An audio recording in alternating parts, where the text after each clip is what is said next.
another pilot that was,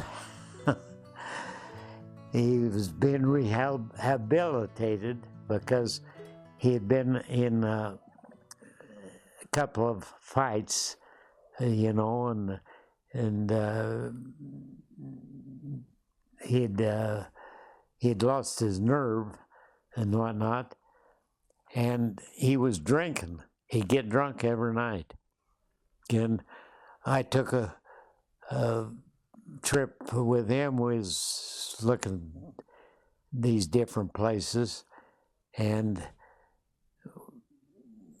we had a Nordine that was in our company.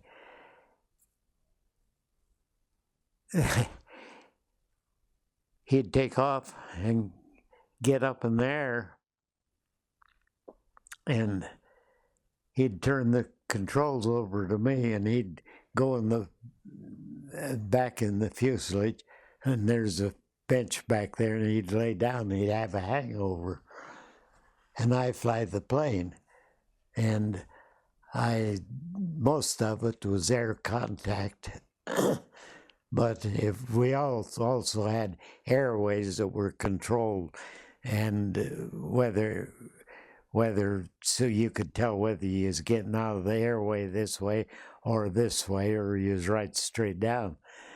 And we'd get into landing, and I'd have to roll him off the bench, wake him up so he could get in and land the plane, because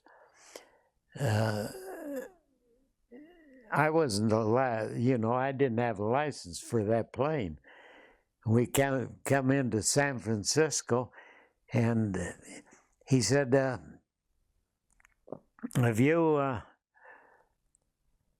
ever seen the Golden Gate Bridge in San Francisco? I said, no, I haven't ever, I've never been in here. I hadn't ever been in San Francisco. And he said, yeah, you haven't flown over it? I said, no, I haven't. I'm telling you, I haven't seen it until now. He says, you ever fly under it? I said, I haven't seen it. And he ducks down and flies under the bridge. And they had armament on both sides there, because it was wartime, you know. And it's the biggest wonder in the world that they didn't shoot us clear out of the sky.